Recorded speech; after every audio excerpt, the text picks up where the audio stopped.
The moment they slapped her across the face, the entire room went silent. But not because they felt sorry for her.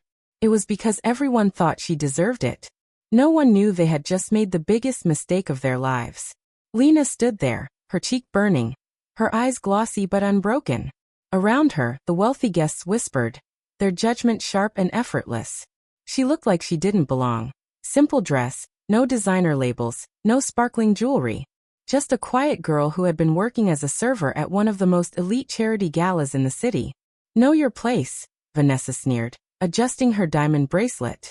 People like you don't touch things that don't belong to you. Lena lowered her gaze, not in shame, but in control. I didn't take anything, she said softly. But no one listened. Minutes earlier, a priceless heirloom necklace had gone missing. And somehow, the blame had landed on her. The security guards had already searched her bag, her pockets, even her shoes. Nothing. Still, the accusations didn't stop. Because in their world, guilt wasn't about truth, it was about status. You should be grateful we're not calling the police, Vanessa's father added coldly. Disappear before we make this worse for you.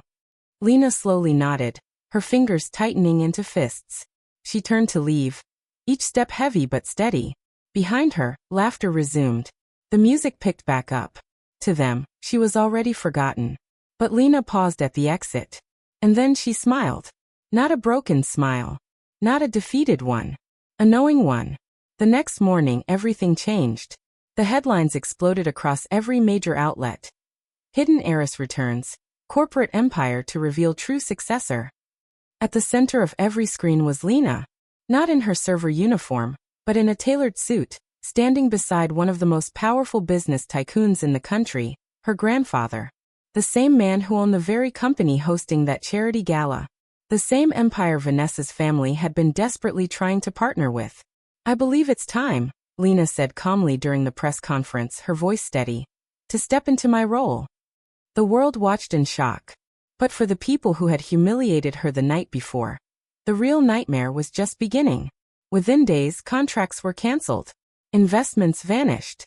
Vanessa's father received a formal notice. His company was under investigation for financial misconduct. Deals he had bragged about were suddenly gone. And then came the invitation. A private meeting. Mandatory attendance. Vanessa and her father walked into the grand office, their confidence completely shattered. Sitting behind the desk was Lena. Calm. Composed. Untouchable. Vanessa's lips trembled. We didn't know. Lena tilted her head slightly. No, she said. You didn't care to know. Silence filled the room, thick and suffocating. Her gaze shifted to Vanessa. Do you remember what you said to me? Vanessa swallowed hard. Tears welled up. I'm sorry. Know your place, Lena repeated quietly.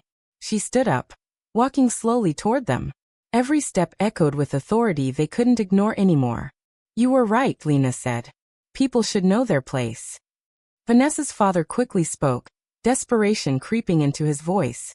Please, we can fix this. We can make things right. Lena stopped just a few feet away. For a moment, it seemed like she might show mercy. But then she shook her head. No, she said softly. You had your chance to be kind when it cost you nothing. Her voice didn't rise. It didn't need to. Now it costs you everything. The downfall was swift. Their reputation collapsed. Their influence disappeared. The same people who once surrounded them turned away just as easily. And Lena? She never raised her voice. Never insulted them. Never stooped to their level. She simply revealed the truth and let the consequences speak for themselves. Weeks later, Lena stood alone on the balcony of her grandfather's estate, looking out over the city lights. The same city that had once judged her without hesitation. Her assistant approached quietly. Do you regret anything? Lena thought for a moment. Then she smiled faintly. No, she said. Because I didn't become powerful to destroy people. She paused, her eyes distant but clear. I became powerful so no one could ever treat me like I was nothing again. And that was the difference. Because real power isn't about revenge. It's about knowing your worth. And making sure the world never forgets it.